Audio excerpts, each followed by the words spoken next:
Hello everyone, welcome to my mini vlog. তো দেখো আমার একটা পার্সেল এসছে, আমি এই পার্সেলটা তোমাদের সাথে আনবক্সিং করে দেখাবো।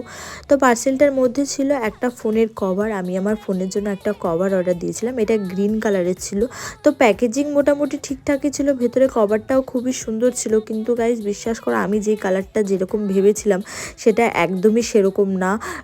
প্রোডাক্টটা খুবই ভালো, 185 টাকায় মাত্র এত সুন্দর একটা কভার পারচেস করাই যেতে পারে। কিন্তু কালারটা এত বাজে, ভেতর থেকে সুন্দর লাগছিল, ছবিতে সুন্দর লাগছিল, কিন্তু সামনাসামনি কালারটা ভীষণই বাজে লাগছিল, ভীষণই খাকা করছিল। এত কম বাজেটের মধ্যে এত সুন্দর প্রোডাক্ট পারচেস করা যেতে পারে, কিন্তু যদি অন্য কালার হয় তাহলে অবশ্যই, এটা যদি ব্ল্যাকের পরে হতো তাহলে খুবই সুন্দর হতো। সবাই আমাকে বলছে যে খুবই বাজে লাগছে, সিরিয়াসলি আমার নিজেরও খুবই বাজে লাগছিল, কালারটা ভীষণই খাকা করছিল, চোখে বাজছিল।